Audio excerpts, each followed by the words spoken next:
Assalamualaikum warahmatullahi wabarakatuh. Jumpa lagi bersama saya di channel Bonsai Gendong.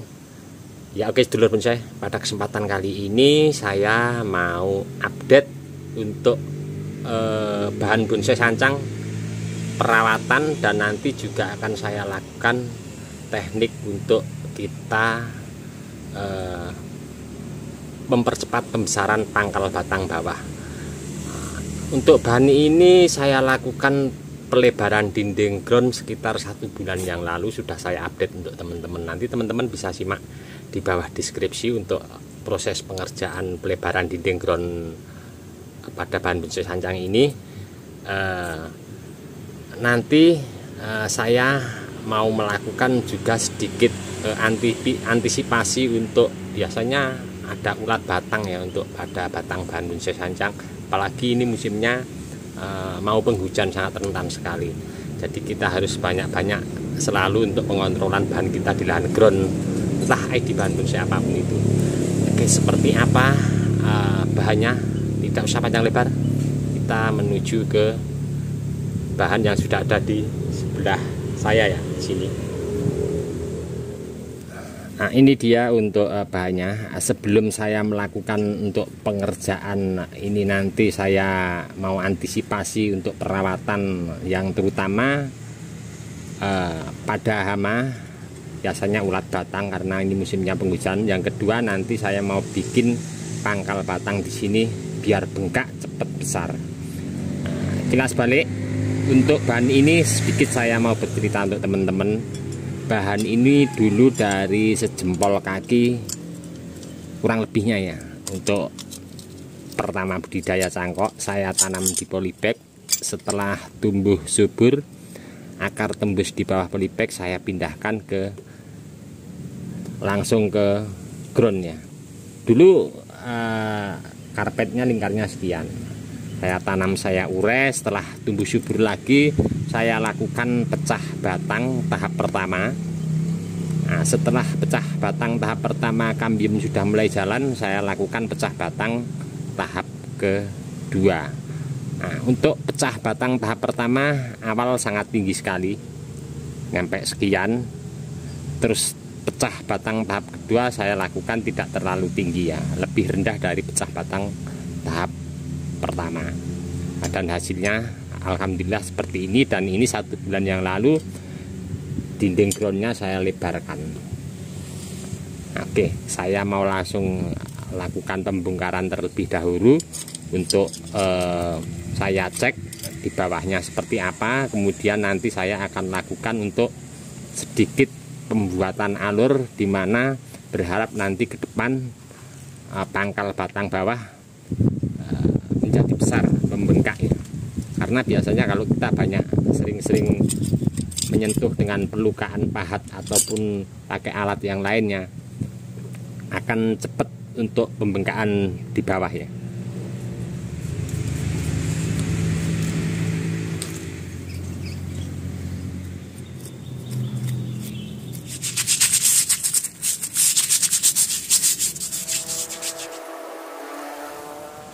Sudah saya lakukan untuk pembongkaran, dan tadi sudah saya lakukan untuk penyikatan mulai dari keseluruhan akar nyampe di atas ya. Nah, untuk langkah awal saya mau membersihkan untuk bekas luka pecahan serpian pada pecahan tahap pertama dan kedua seperti ini ya. Ini akan mengganggu karena ini kering, mengganggu untuk penutupan kambium ya. Keseluruhan akan saya bersihkan nanti.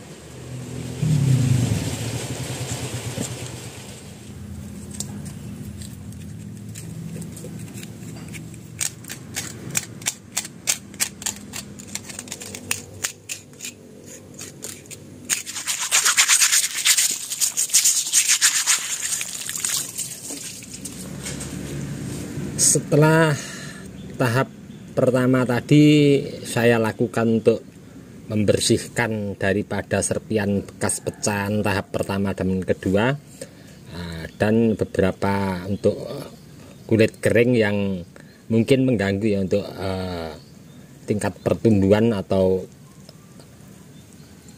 kesehatan pada batang utama. Saya akan mencoba ini melakukan untuk agar dari batang di sini nyampe di bawah nanti bisa membengkak besar. Dan bahan ini tentunya masih los pucuk ya.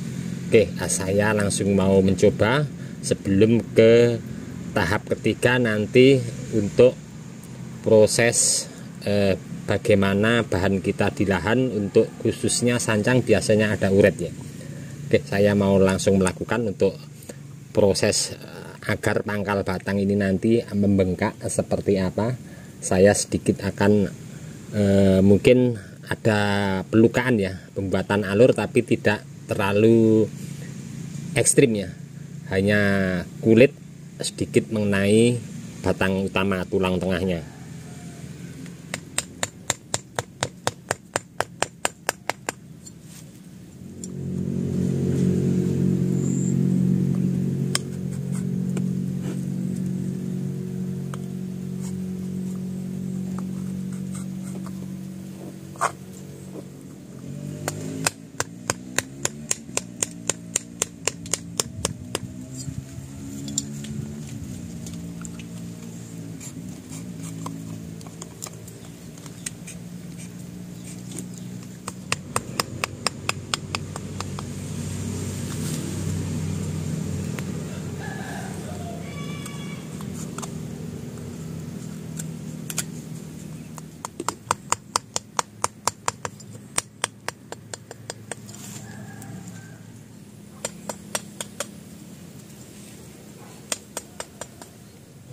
Untuk tahap kedua, proses pembesaran pangkal batang atau batang utama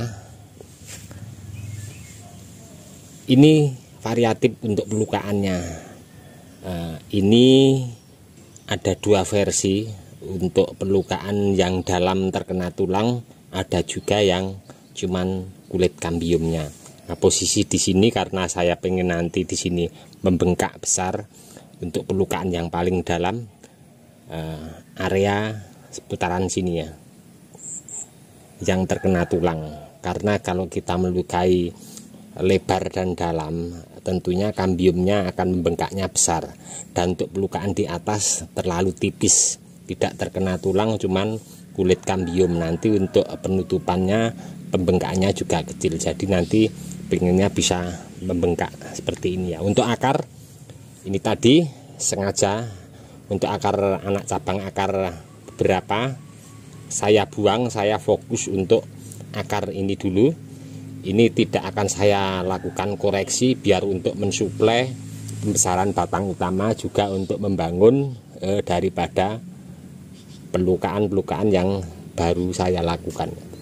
Nah, untuk masalah akar nanti kita pikir belakangnya. Nanti untuk pemotongan akar kalau nanti mungkin sudah saya lakukan press di atas. Kalau batang utama ini sudah maksimal baru saya press. Nanti tumbuh titik tunas mana kita menyesuaikan untuk pemotongan akar dominan ataupun penyetelan panjang pendeknya pemotongan akar.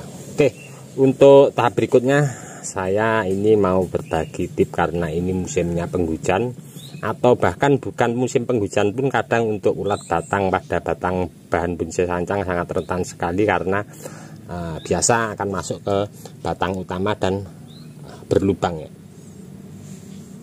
Sudah saya persiapkan ya, ini pakai ember sekian. Ini saya kasih air setengah ya. Untuk antisipasi atau basmi daripada ulat batang, saya pakai starban ya. Jadi ini pakai tutup starban, saya isi separuh ya.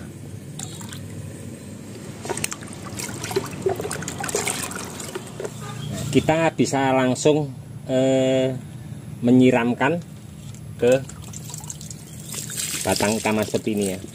Kalau bisa malah full ke seluruh media tanam.